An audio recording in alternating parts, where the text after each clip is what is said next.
Welcome into your PFF State of the Franchise. It is the Arizona Cardinals edition.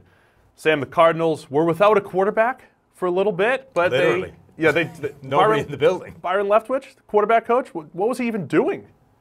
Chilling. Well, they're not allowed to talk to quarterbacks anyway, but they did bring someone in, Sam Bradford and Mike Glennon. Not the most athletic quarterback room in the NFL, but they're just a couple bridge guys that they're bringing in. Certainly a position they're going to have to attack in the draft. Yeah, Sam Bradford, though, is an interesting option because during his time with the Vikings, he played some phenomenal games for them.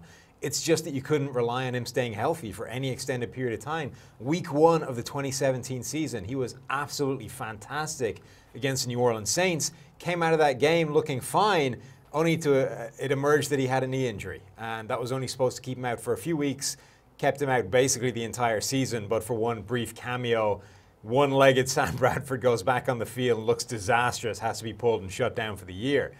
I mean, he was fantastic, but at this point his injuries have become a major concern. It's a one-year, $20 million deal. There's an option for another one if they somehow get a healthy season out of Sam Bradford. But he is the kind of quarterback that has the upside that can realistically answer the concerns for them for a season at least, while they get somebody else in. I'm no Sam Bradford apologist, but he's very accurate, especially playing from a clean pocket. And all I've wanted to see during his career is him with a very good supporting cast.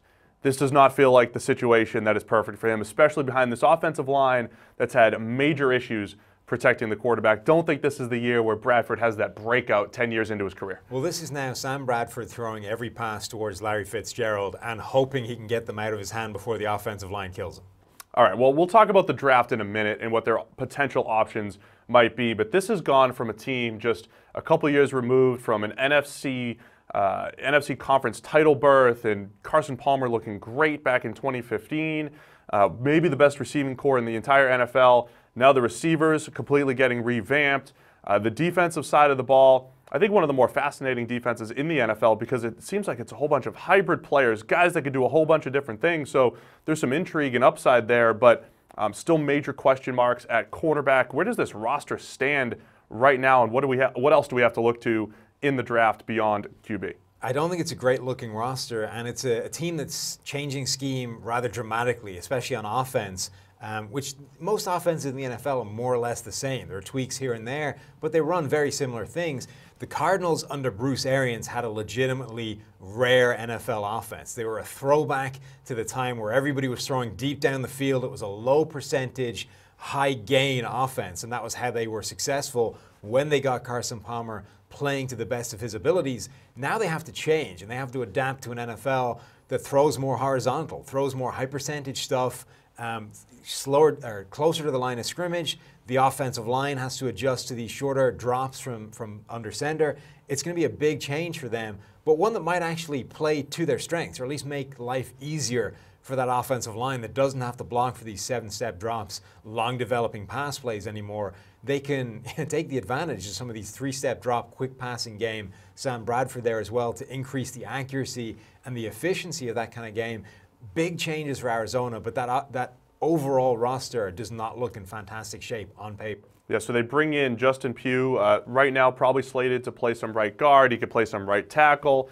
Even though the Giants haven't had a great offensive line in recent years, Pugh, coming out of that offensive line, was one of the better potential free agents on the market. If he's healthy, he's a solid option.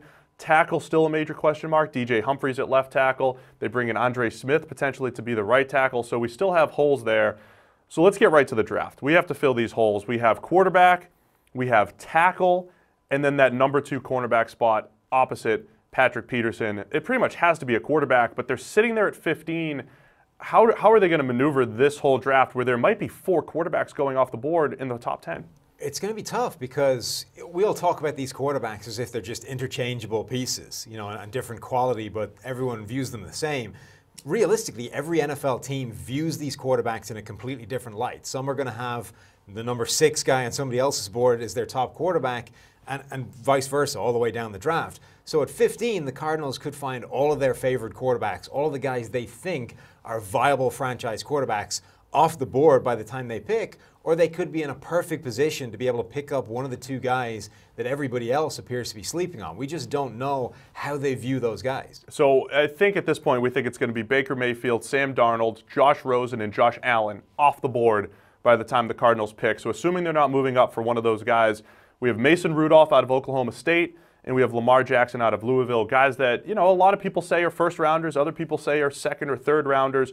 Either one, a perfect fit. If they add Rudolph to Bradford and Glennon, that really might be the most unathletic quarterback room of all time. Lamar would completely change their fortunes in that respect. Yeah, so it really all comes down to how the Cardinals view those two guys. If they think either one of those is a potential franchise quarterback moving forward, especially with having Sam Bradford and Mike Glennon already there in terms of not having to force those guys on the field from day one, then they could be in a perfect position. If, though, they think that those four that are going to go are the only four that can realistically be starters in the NFL going forward, they're going to have to make something happen in terms of trades to move up and try and secure one of those guys. Or you're just hoping that one of those guys falls to the second, and then it feels like, hey, we didn't really believe in him, but if Lamar or Mason Rudolph, if they're around in the middle of the second, then we pick them up anyway. Or at that point, you're looking to those second, third round guys like a Kyle Lauletta out of Richmond. You're looking at a completely different set of guys, QBs that you think from the mid rounds may be able to get something done if you dedicate some developmental time to them. When it comes to those other big needs, there's not a whole lot of first-round offensive tackles, though maybe a Mike McGlinchey out of Notre Dame if he's there in the middle of the first.